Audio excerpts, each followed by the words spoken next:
Well, for all of you that are on, my name is Alex Conti. I would like to welcome you to our webinar. Thanks for joining us. As Coach Terry Steiner helps walk through training while dealing with this COVID-19 pandemic. I'd like to thank a few people before we start. I'd like to thank Ambit Energy and Team USA Energy for making this Zoom webinar possible. I'd also like to thank Flow Wrestling for helping us spread the word. I want to remind people, and I'm not sure if you're familiar with Zoom or not, but Coach Frank Baumgartner is here, and he's here to monitor questions. So if you want to ask Coach Steiner a question, right at the bottom, there's a chat button on your Zoom screen. If you simply type, click on that chat button and type in that box, Coach Baumgartner will get to as many questions as he can. All right. So let's get to it. Coach Terry Steiner, people. Hi, Terry. How are you, Alex? I'm good. Hey, I just want to take a brief moment to introduce you to anyone who may not know who you are. Coach Terry Steiner grew up in Bismarck, North Dakota. Him and his twin brother, Troy. They both wrestled at Iowa. They're both NCAA champions. Terry was the outstanding wrestler in '93. He then moved on to coach. He was an assistant coach at Oregon State. He was an assistant coach at Wisconsin.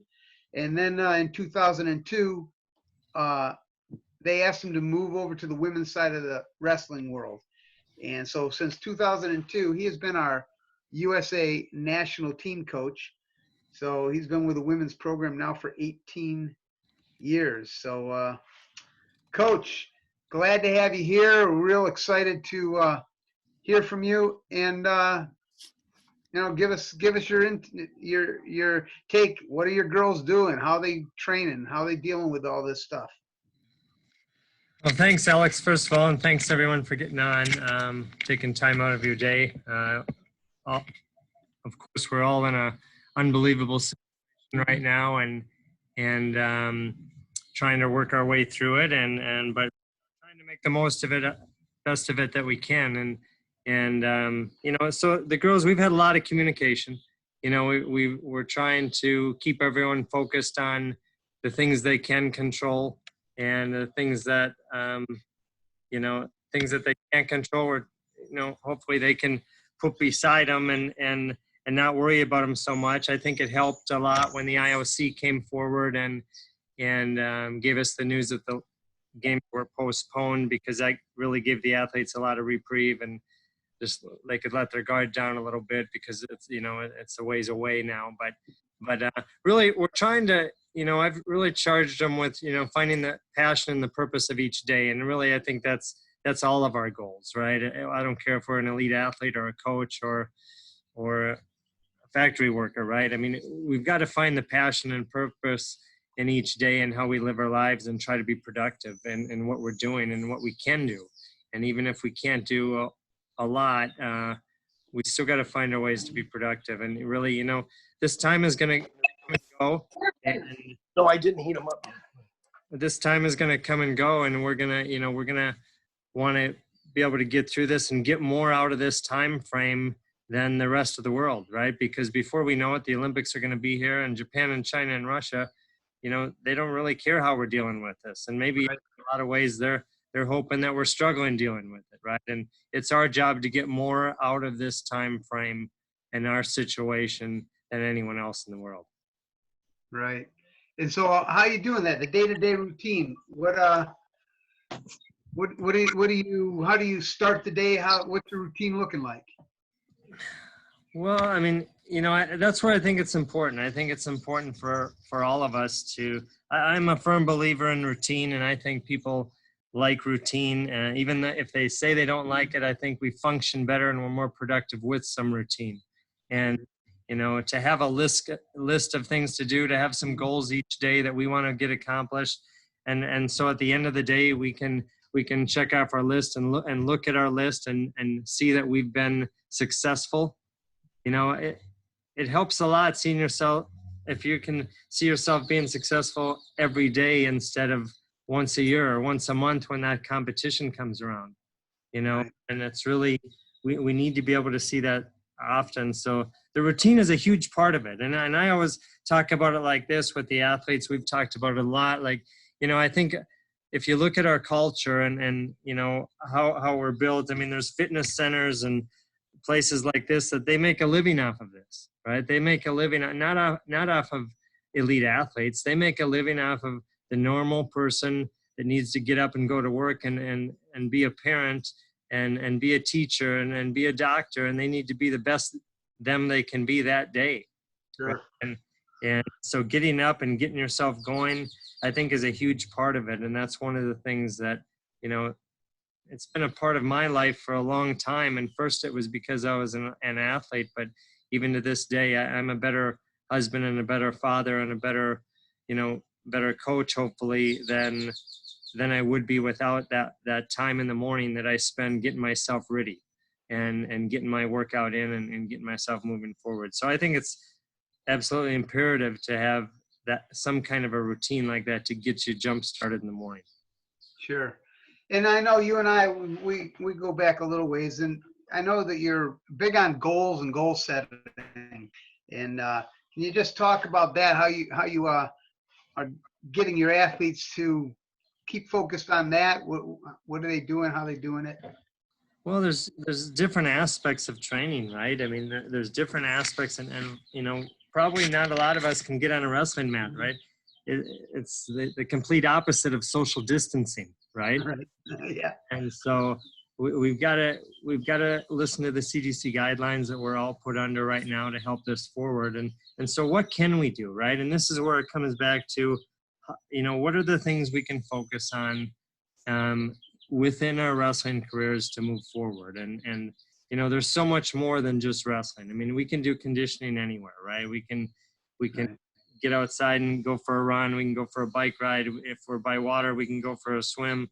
I mean, we can get some lifting in, and maybe it's not the traditional lifting. Maybe it's not getting in a weight room and picking up a barbell, but maybe it's, helping the neighbor haul some hay bales, right? I mean, maybe it's going out and weeding someone's yard and doing some things like that. I mean, there's so many different ways. You got to be creative, right, in what you're doing, but you can get physical work done, but that's only part of it. That's only part of the sport of wrestling is the physical nature of it. There's so much more than that. The mental training, there's plenty of time right now to focus on the things that we usually put on the back burner. Right. And now we have the time to really dig deep and reinvent ourselves, if you will, and make ourselves better. So when this whole thing opens up and we move forward, we come out better from it.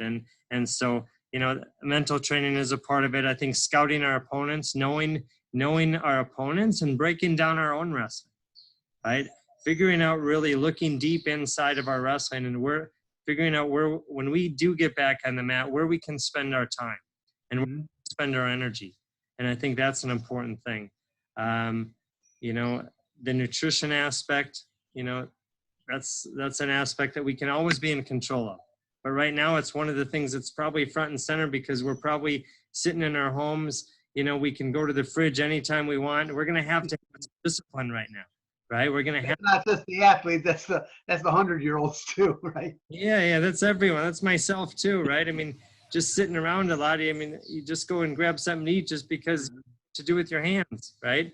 And so I think it's that's a thing right now though that we can really pay attention to, and really just stay hydrated. If nothing else, let's stay hydrated, right? And put good fuel in our system.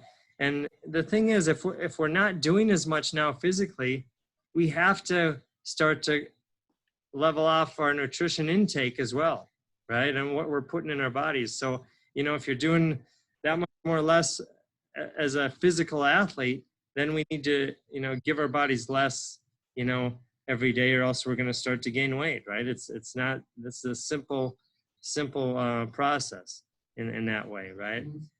Sure. Sure. And I know you're big on writing stuff down. Can you talk about that a little bit? Well, I think, when I look at our elite team and our elite athletes, it's one of the things that I see them go through, and it's a process, right? When a young athlete comes in, they're kind of following. They're trying to, watch the Adeline Grades of the world, the Helen Maroulises, the Sarah Hildebrands. They're looking at those people and trying to figure out the path there, right? How do I get in the shoes that those people are in, right? But when you really see a difference with athletes is when they start keeping track of what they're doing, right? They start writing things down. They start writing down, what they ate for breakfast, what they're eating for their snacks and their lunches. They start writing down what their weights are, at the beginning of the day when they wake up, what their heart rate is, they start writing down the little things, in practices. What are the things that they come into practice with a plan, right? I'm going to come in as a coach and have a plan for them, but they also have to have, always give them time within that practice for their focuses, right? And so, the older athletes, you'll see them, they'll pull their books out, their journals out, and they'll have things written down and specific tasks that they want to accomplish during that day. And when I start to see that, when they start to be their own coach, when they start writing things down, paying attention to what they're doing, you can just see that the trajectory, they just, it almost goes straight up. And it's because they're paying attention to the details, right? And we always talk about it, that the details are going to make or break anything, whether it's an athlete, whether it's a company, whether it's a family, it's anything. The details, we have to pay attention to the details. And a lot of times people, they come in and they just want to wrestle, right? There's different things to that, what all goes into it. And you need to start to pay attention to that pathway, because at the end of it, right, at the end of that month or the end of that week or the end of that season, you've got to be able to look back and see what that pathway was. Was it a great season? Was there great improvement during that season? Was there great improvement during the last week? We need to be able to track it, because chances are you were successful or unsuccessful for a reason. And if you can't track it, you're going to go back and probably make the same mistakes you did before, right? And you won't make the changes that need to be changed. And so that's where, the journaling aspect is such a huge thing, I think, that you have to pay attention to. Yeah, and I know we talked earlier about, just referring back to it in that peaking and stuff like that, and how that will help you along the way. Frank, I see there's a couple of questions. You want to take one or two of those? Just one thing before that on this. It's a funny story that happened when I was at the University of Iowa with Coach Gable, and I think it was towards the end of the year, and I think one of the athletes was just frustrated because of the amount of work we were doing or something like that, and he said something to Coach Gable about not having a plan. And Gable shook his head. He said, "Really? There's no plan? You don't think there's a plan here?" And he brought out, he scrolled out this long, it was like Santa list, right? I mean, this long thing that rolled out like a carpet, like a red carpet, and it rolled out for about a mat length, really. And everything was diagrammed in there, right? And everything was hitting, when we were going to hit the peaks, when were the important competitions, when we were going to have our highest volume of training, when was our lowest volume of training. Everything was detailed out. There wasn't anything missed, And you look at why was Coach Gable, why did he have the success he had? A huge part of it was the planning process, right? And I'm not saying he didn't have great people around him and he didn't have great athletes and things like that, but he was a leader and he led that charge, right? And obviously he paid attention to the detail and the day-to-day operation of the program. And so discipline and a plan, you can go a long way. Go ahead, Frank. All right, a couple quick questions for you, Coach Steiner. So one of them from Billy is there an age when the athletes seem to peak, or is it strictly an individual basis? I think it's getting younger and younger. I don't know if the peak, but I think we're on the women's side of the sport for sure. Now, I can't speak so much for the men's side, but for the women's side of the sport, we're definitely having people get in into those medal contentions a lot sooner, right? At a lot earlier age than they were 10, 15 years ago, right? I would say that age used to be like 24, 25, 23 to 25, somewhere in there. But we're seeing right now that, people are winning world medals at the senior level at 19, 20 years old, right? And it's pretty consistent across the globe. Where they peak, I still think it's late 20s, right? I would say mid to late 20s is where they're hitting their peak, but I'm not sure if I know where that true peak is at the end of their careers yet. I mean, we've had, one of our assistant coaches, Clarissa Chun, right? A world champion, former Olympic bronze medalist. I mean, she won her bronze medal, I think she was 31 years old. And, I don't think there's Bill Zadek, our men's freestyle national team coach, I think he was 34 years old when he won the world championship.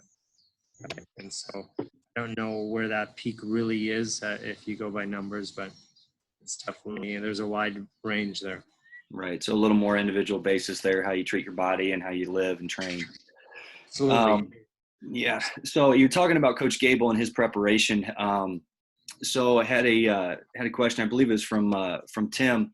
It said that Coach Gable referred to you and your brother as two of the most disciplined guys that he ever coached. What are some of the ways in which you were so disciplined?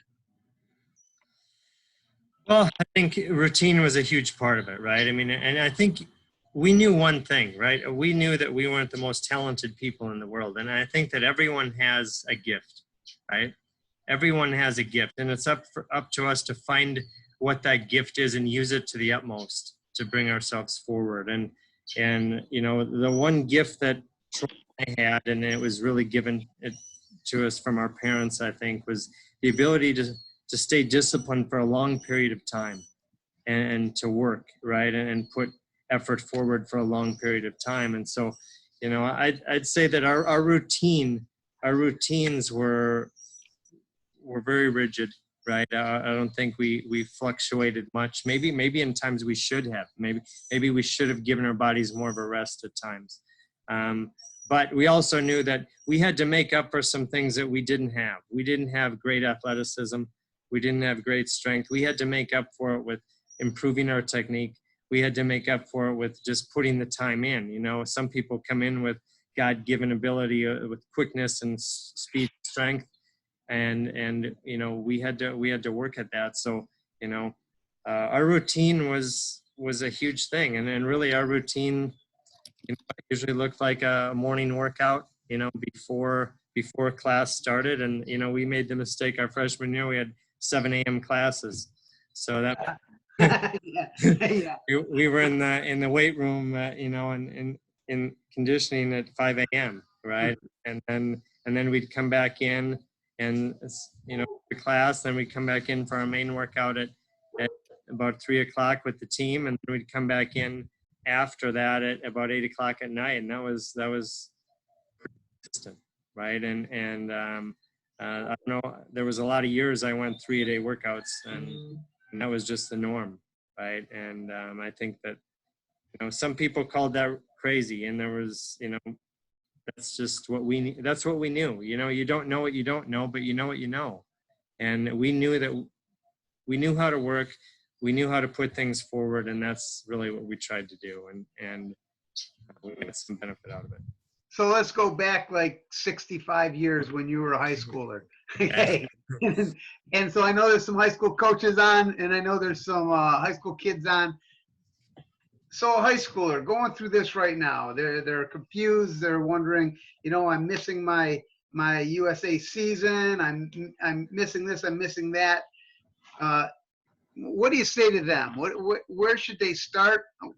Would you start with your goal? Would you start with your chart? Would you start with kind of help them out right here? Yeah, I think you have to start with a plan, right? If you fail to plan, you're planning to fail, right? I mean, you have to plan, right? You have to make a plan and know where you want to go. So where do you want to end up, right? Is that making the team? Is that the state champion? Is that being the best possible you can be? Whatever that goal is, you need to set the goal, right? And you need to write it down and maybe tell a few people that are close to you, Right, right. I don't think you have to tell everyone, but you need to tell a few people that are close to you that are going to keep you accountable to it. Right. The price for success, right? And you've got to be willing to pay that price. And so having a plan is the first thing, and next you got to look at the resources around you. What do I have? Because there's always an excuse not to do something, right? And always an excuse and a reason not to do something. You need to find the reason to do it, right? So having that goal and having it very well articulated is important. But then it's time you got to get to work, right? You got to look at what's around you. What do you have? Do I have a partner? Can I get on the wrestling mats? If I don't, is there a spare piece of lawn somewhere that the neighbor's going to mind me using? I mean, you've got to be creative and don't having something or not having the tool. I don't have any weights. How do I lift weights? Go ask your mom. I'm sure she'll find some things you can lift and move around. Right. You can't use things as an excuse that I didn't have this or I didn't have that, because at the end of the day, nobody really cares, right? Sure. Opponents hope you have excuses, right? And you can't look at that. So having a plan, using the resources and going around you, and then you know what, you got to get to work. There's nothing in life easy that's worthwhile, that's easy. You're going to have to pay a price for it. But the thing is if you don't pay the price now, you're going to pay the price for the rest of your life. Right. You're going to look back with regret. We're going to come back to accountability partners and staying connected through this time. We're going to take a quick 20-second break. We're going to our sponsoring organization is going to have a quick 20-second thing, and then I'm going to come back and tell you what's going on the next 2 Thursdays. Frank?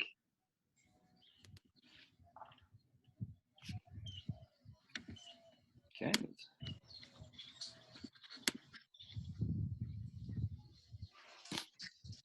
Pete Frazier here for USA Wrestling. We hope you and your families are all safe and healthy during this crazy time that we're all experiencing.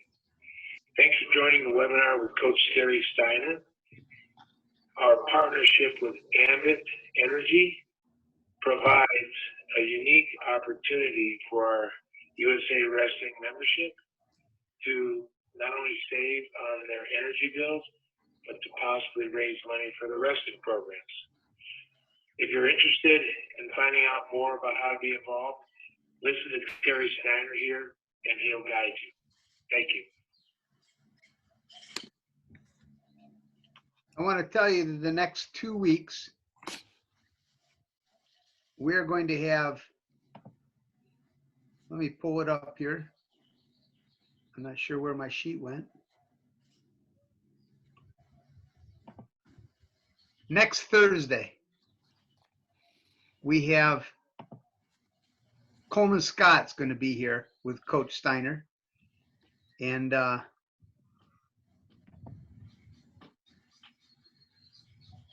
give me a second. I'm not sure why I'm having such a problem here. Alex, I think it might be able to help. I think I have the document in front of me.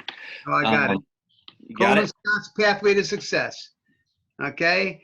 So next week, the 23rd at 7 o'clock, Coach Steiner is going to be here with Coleman Scott. They're going to talk about, we're probably going to lean more on strength and conditioning, nutrition, but really about how Coleman traveled from PA to Oklahoma State to the Olympic Games. And last year he was one of the coaches for the women's world team, and he's also the head coach at UNC. So that'll be great. I hope everybody comes back and connects there. The following week, April 30th, we're going to have Tom Ryan here. Tom Ryan, many of you know, I mean, he was in Long Island. He went to Syracuse when they dropped that program. He moved on to Iowa. He's coached at Hofstra and now is the coach at The Ohio State. And he's a fantastic person, fantastic guy. And he's going to talk about adversity and how to get through it. And so those next 2 weeks, and I think the third week, we're actually, we'll have Helen on, our Olympic gold medalist. So back to Coach Terry. What you just said about accountability partners. You had a built-in accountability partner. You had your twin brother. You know, that makes it pretty good. You know, there's no saying you're not out of weight class. You're not out of, you know, so I'm, again, a high school athlete, and I just need someone to be with. The difference between now and back then, I mean, you had to send smoke signals if you wanted to find somebody, but we have all kinds of stuff now, right? So tell me how your team is doing it. How you guys staying connected? Well, I mean, you know, I think it is important to have, you know, someone to keep you accountable, and you don't need a twin brother, right? You don't need someone on your team even, right? I mean, that's helpful. If you have someone with the same goals as you, right, that is going in the same direction as you, it definitely helps. And that's you know, with Team USA right now, I feel we have a group of individuals that are all working towards the same direction. They all want the same thing. And so it is, you know, it's really been an easy thing to lead the last couple of years, right? And because I feel we're all in unison. But if you don't have that, right, and you don't have those people around you, you need to find it. You need to find someone, and it could be a neighbor, it could be a coach, it could be your mother or father, it could be a brother or sister, but someone needs to keep you accountable, right, to what you're doing. And you can do that, you know, how we grew up. You know, we had to put things, we grew up in a family, my mom and dad worked 2 jobs, right? And we were busy with school and wrestling. And so on the weekends, we had to plan the whole week. And mom and dad had to know what we were doing and what we were up to. So our workouts and our schedule for the week was up on the fridge, right? And it was planned on Sunday for the rest of the week. And I look back on that, on how that really helped us. And you know, it was a huge thing. And at the time, it was like, I thought it was a pain in the butt, right? It was like, why do we have to do this? But looking back on it, right, I can definitely see the benefit, because you know what? When we were sitting down Sunday afternoon and feeling good and rested and having family time, you know, that's when we did this. And we would write our workouts down for the week. So all of a sudden, it's Wednesday morning, and you're tired from Monday and Tuesday, and you don't feel like getting up and getting your run in, and it's 30 below outside, right? Hey, it's on the list, right? There's no excuse. And you know, we would hold each other accountable like that, but the list itself would hold us accountable. Mom would hold us accountable. Sure. Why didn't you do your run this morning? Well, Mom, it was 30 below. Well, who cares? You got to gloves, Put right? more clothes on. Yeah, Run faster. inside, right? And so that was an important piece to it, right? But I think that, you know, that was always done. I think that planning aspect of our lives was done at an early age, right? And I think it is important for athletes to do that. And again, we're not, you know, I can talk right now about an Adeline Gray, right? And if you don't know Adeline Gray, she's 5-time world champion for Team USA and really a great leader. And, you know, the one thing I can tell you about Adeline is, you know, she's really her own coach. She comes in, she has her plan, she knows what she wants to do, and it's well thought out, right? She knows what she needs, she knows what her body needs, and there's, you know, she hasn't won 5 world titles just because, you know, you don't just fall to the top of the mountain, right? And she's climbed back up there 5 different times, right? And found her way through it, and that comes because there's a plan there in place. And so I think it's so important, right, to understand the value. And really, I think when you're talking to your athletes about this, or talking to your kids about it, you can talk till you're blue in the face. They have to see the value in it. You have to help them understand the value of what you're saying, because otherwise you can talk forever. And if they never see the value, you're just never going to get to where you want to be. So Coach, got one for you here. So talking about your morning runs and, you know, your schedule's up on the fridge and just how disciplined it took to complete that. What about burnout? How do you control or how do you limit burnout? Well, you know, burnout is a funny thing. You know, I mean, I think a driven person, burnout is not really in the picture. So what is, if we break that down a little bit, what is burnout, right? Burnout is just a lack of motivation, right? And I think that people think that motivation is always going to be there. Just because I want to be the world champion or just because I want to be the state champion, I should always be excited about it, right? That's like saying to a parent, just because they want to be a parent, that they're always excited about it, right? And I say it like this, like, you know, I love my daughter, right? And she's 19 years old right now. But do you think I always enjoy her? And you know, every parent knows the answer to that, right? And you love your kids, you love your athletes, you love your students. It doesn't mean you always enjoy them, right? You have to work at that a little bit, and you have to. It's not gonna, like, my dad never got up every day just excited to go to his 2 jobs every day, right? He had to get up, and there was a why there. Why was he doing what he was doing? There was a reason for it, right? And I think that we have to have that, right? We have to have that why. We have to have that reason, you know. And then burnout becomes a lot less. But you can't stay peaked. You know, I always used to think that you could always be competing at the highest level. Right. But I realized that you just can't do that, right? You have to, there's going to be some ebbs and flows in your training. There's got to be some ebbs and flows in your peaking, because, you know, if you look at an athlete's career over time, they can only peak so many times, true peaks. Now you might think that, well, we peaked for this tournament, this tournament, this tournament, but really the elite athlete only has so many true peaks in them, right? And so when we look at a year, you know, and we start with a 4-year plan, every 4 years, every quad, we're looking at a 4-year plan. Now this time it's 5 years, right? So we got to adjust our plan, right? And that's the other thing. Every plan needs to be adjustable, because if you're so rigid in a plan, right, that's a fault as well, right? You have to be able to be flexible with your planning.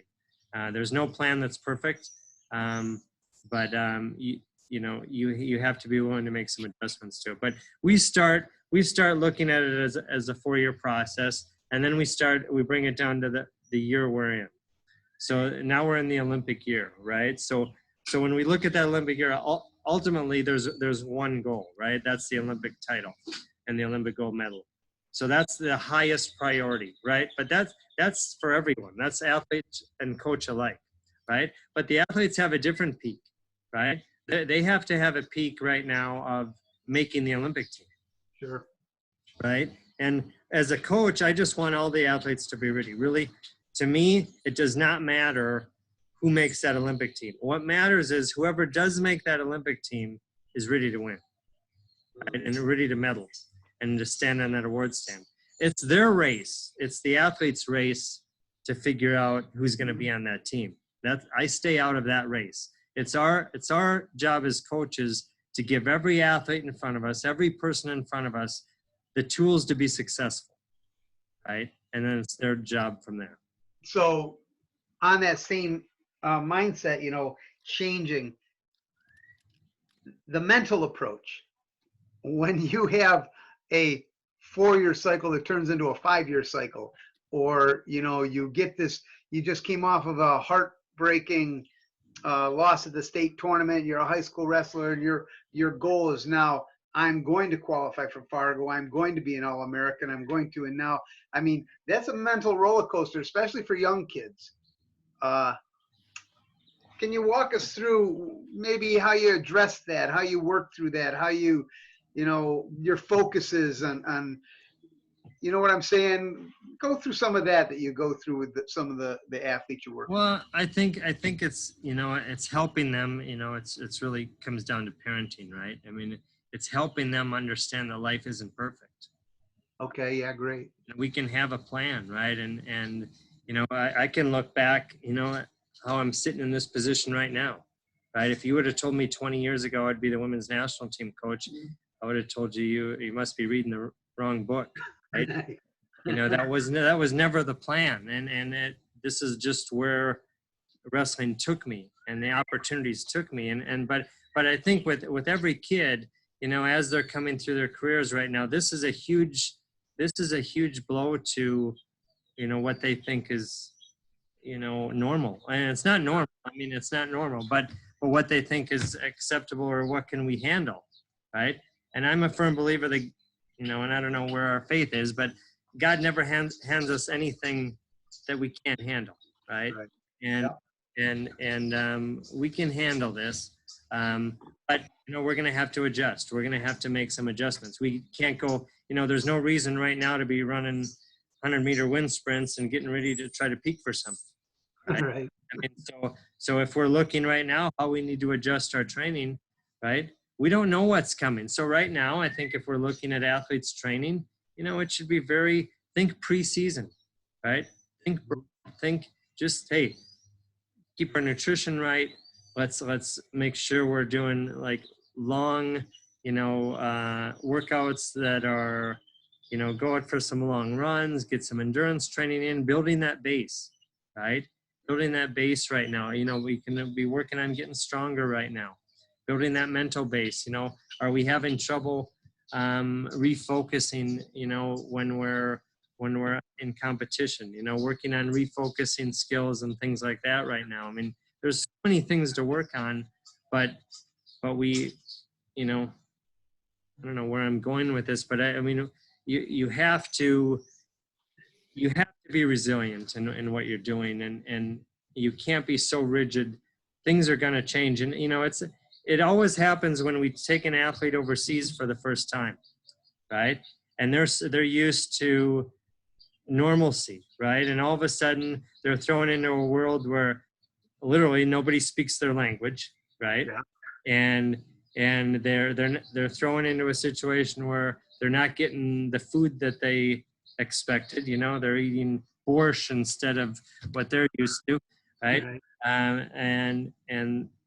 And everything is turned upside down. You know, the time zones are changed. They're a different elevation. They're probably in a different climate. They're probably wrestling with people that don't feel like Americans when they're wrestling with them. And it's hard to go overseas and because they're so rigid, nothing's the same, and they get real tensed up and they don't know how to handle it, right? And again, after a few times overseas and as they're around older athletes and watch how they deal with that change and that really abrupt change in what they're doing, then things kind of pull back together, right? And they start to figure out that they have to be resilient, you know, and they have to be adaptable to change. And if they're not, you know, you can do all the right things. And if you're so rigid and you can't get past that mental hurdle, you know, that can take you out of any great competition. Sure. We're going to kind of wrap it up here, Terry, but I want you to finish up with your, I know you and I have talked an awful lot about, confidence in self-talk.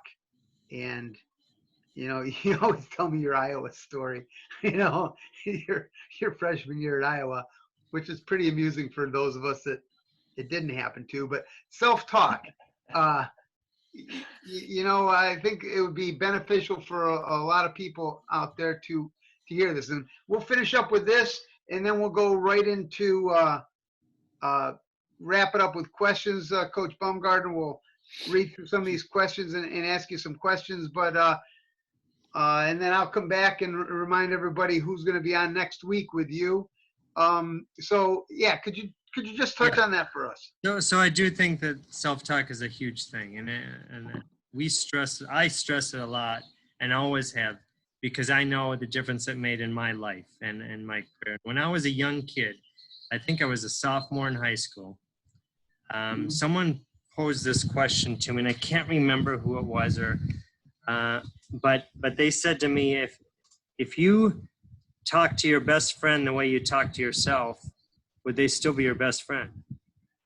And it made a huge impact on me, because I know that if I were to talk to my best friend the way I talk to myself, that inner voice talk to myself, they would have been my worst enemy, right? And I just did not treat myself good. I was very critical of myself and never gave myself a chance. And when that was said to me, and really the next thing that was said with that is that you have to be your own advocate, right? Don't wait for someone. Don't wait for a coach. Don't wait for your mom or dad. Don't wait for your brother. Don't wait for someone to build you up. You have to start building yourself up. You have to start programming your own mind. And just like we type into a computer, when you type into a computer, it doesn't know right from wrong. If the statement is true or false, it doesn't know. It'll accept everything. You program yourself, and that's eventually how you're going to end up, right? And so if you can start to pay attention to how you're talking to yourself, you're literally programming yourself in a positive light instead of a negative one. And when I look back on my career, the toughest year for me, what Alex was alluding to me, was my freshman year. And for the first year I redshirted, and the second year I never made the team at the University of Iowa. And that's hard for a lot of reasons, right? I mean, you're really my whole essence of who I was, my whole being was I was a wrestler, right? And now all of a sudden I wasn't even that, right? And so I never made the team, and my brother was on the team. That was another thing, right? When you're a twin, you're always being compared, right? And not from Troy so much. We had a healthy relationship and still do, but out the outside world, when you let that in, they're always comparing you, right? Sure. Right. And at that time, there was nothing I could do that could keep up to Troy Steiner. And it was a very hard time, and I really had to start paying attention to what I was doing and how I was talking to myself, right? And how I was building myself up, because I wasn't getting the build up from being compared. I wasn't getting the build up. I wasn't on the Iowa team.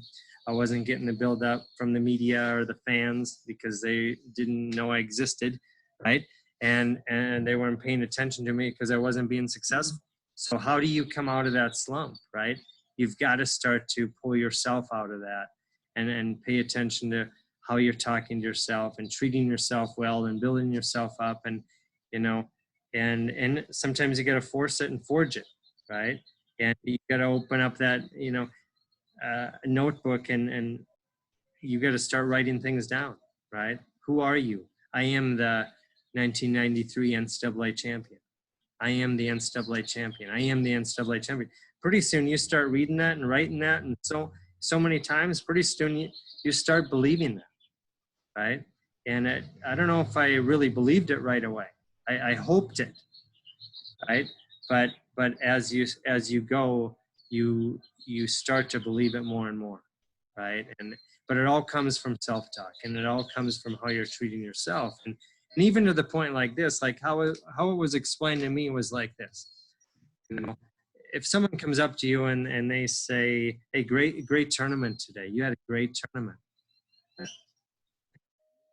Let's change that. Let's change the wording on that. Let's say they come up and say, "Hey, you're a really good match today in the finals." And you'll say, "Thanks, and the coaches helped me a lot. I mean, I have great training partners and they pushed me forward. I appreciate your words." Well, when that person walks away, maybe you say to yourself, "What do you mean good tournament? I had a great tournament. I had an awesome tournament," right? You have to talk to yourself in a different light, right? And you have to build yourself up. And when you start doing that, you can't even imagine where that takes you, right? And how it elevates you, and you start believing something that it doesn't matter if it's true or false, right? Your mind will accept it, just like the computer will accept the wrong statement on the computer. if you type it in, it's going to accept it. And whatever you put into your mind, it's going to start accepting that and building that, whichever way you take it, up or down, right? And so I think that self-talk is so, so critically important for a young athlete. I think as we get older, we learn to deal with these kind of things. But as a young athlete, when you're trying to figure out who you are and where you belong, it's very, very important. Okay. Well, ladies and gentlemen, there's Coach Steiner. Next week, before we get to the questions, I want to touch on what we're gonna be talking about. Not only will we have Coleman Scott here and his pathway to success, but we'll be talking about journaling and how important that is. Meditation, visualization. We'll go into strength and conditioning. We'll get into nutrition. Coach Steiner is a wealth of knowledge. He's been doing this for a long time. And then again on April 30th, remember, it's going to be Tom Ryan. Please decide to click on the button and join us for those weeks. Frank, I know you have some questions, so why don't you go ahead and ask Coach Steiner what you got? Yeah, absolutely. Great job, Coach. All right, so Jason had one for you. It's kind of two-parted. As an athlete and as a coach. So as an athlete, what was the height of your career? Was it beating Sunderland in the '93 finals? If not, what would have been your highlight? And then kind of same part as a coach, what's been the most exciting part of your coaching career so far? Obviously, yeah, I think winning the NCAA championship was definitely the highlight of my career. As a competitive athlete, it's probably the biggest accomplishment that I had, and there was a lot of, as I've talked about, there was a lot of trials and tribulations to get there, right? It was not an easy path, and I think that the kids need to understand that you're successful for a reason, because you make yourself successful, and it doesn't mean it's just supposed to happen, right? And then I didn't know if that was ever going to happen, right? And it's something I shot for and worked for. And so when that did happen, it was a sense of gratification, not just for me, because there was so many people that put into that, right? And you can look at Coach Gable and Coach Zaleski and Coach Davis and those people that put into that. But you can look a lot deeper than that. My club coach growing up, our high school coaches growing up, our parents and family that put into that. There were so many people that put into that it was a relief for everyone, right? That thank you, right? It was a thank you back to them, that thank you for everything you've given me. And really, that's why that's why I'm doing what I'm doing, right? That's why I'm spending my life in the sport of wrestling. And because I know the value of this sport and know what it can move forward to the next generation of people, right? And the values that they learn from this sport, it comes from the hard times too, not just from the wins, but the hard times, the struggles they went through. The one thing that wrestling has taught me more than anything, and the thing I'm most grateful for, is knowing how to deal with adversity, right? No matter what happens to me, no matter what happens to us as wrestlers, I think we're more prepared going through this sport than 99.9% of society. And I know I'm biased, and I do know what this sport teaches. And I do know what it brings forward for the next generation. So why would you put your son or daughter in the sport of wrestling? Why wouldn't you put your son or daughter in the sport of wrestling? There's so many benefits from it, but it's a tough world out here, right? And so if you can learn those attributes and take them into your life, then it doesn't matter what championships you won or lost. The true value of the sport comes from the process of it. Right. Sure. That's fantastic. So last one for you. So this comes from Tim. Says, thanks, Coach Steiner. You're one of my childhood heroes. I posted a Sports Illustrated article of you in our wrestling room when I was in high school because it focused on your discipline. Have you had a pop or candy bar since? I've probably had a few, but it is I still don't drink soda.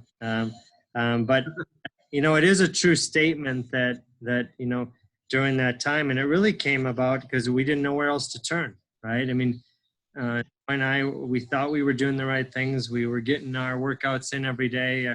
We had great routine. We had great, we thought we had a great partner in each other, an accountability person to keep us accountable.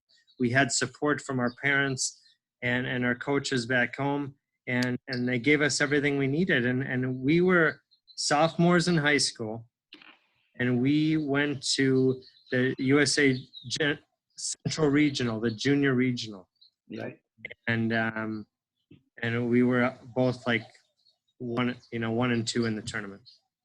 And we left there. We never did anything. And we left there and like, what are we doing different? I mean, where can we improve? Right. And there was probably a lot of areas we could improve, but the thing that we knew we could improve at immediately was our nutrition. And so cold turkey, like boom, there was no sweets, no soda again. And I never had, any sweets or anything like that until I was done competing. Right? And even to this day, it's not really a great thing. For me, it's nothing special to me, because when you're an athlete and when you're trying to get something, you put things into your body that fuel you in the right direction. It's a hard enough climb the way it is, right? You don't want to be climbing that mountain and put a bunch of rocks in your backpack, right? You don't need that stuff, right? And so you take out the things that aren't useful and aren't going to help you forward, and you go with what you have and whatever that is. And really, so that came out of really probably desperation, right? What else do we need to do to be successful? And it was one of the things that we changed immediately. And Yeah. No, led us along the path. That's fantastic. So, Coach, one of the great things about a webinar like this, when you can tell it's going really well, is when attendance stays pretty steady throughout the whole thing. And congratulations on this one. Attendance has been rock solid throughout the whole thing. People have been on start to finish. So, appreciate your time. It's been awesome. Alex, you want to go ahead and close it out? Yeah, no, thanks everybody for joining us. And again, please jump on, click the link, and join us next week when we have Coach Steiner and Coleman Scott. And then the following week, if you have to miss it next week, the following week will be with Tom Ryan. Love to have you back on. Coach Steiner, great work. Thanks for all the information. I hope this was helpful to all you folks out there. So have a great night. Stay safe. Wash your hands. Don't sneeze in someone's direction. All right. Have a great night. Thank you all.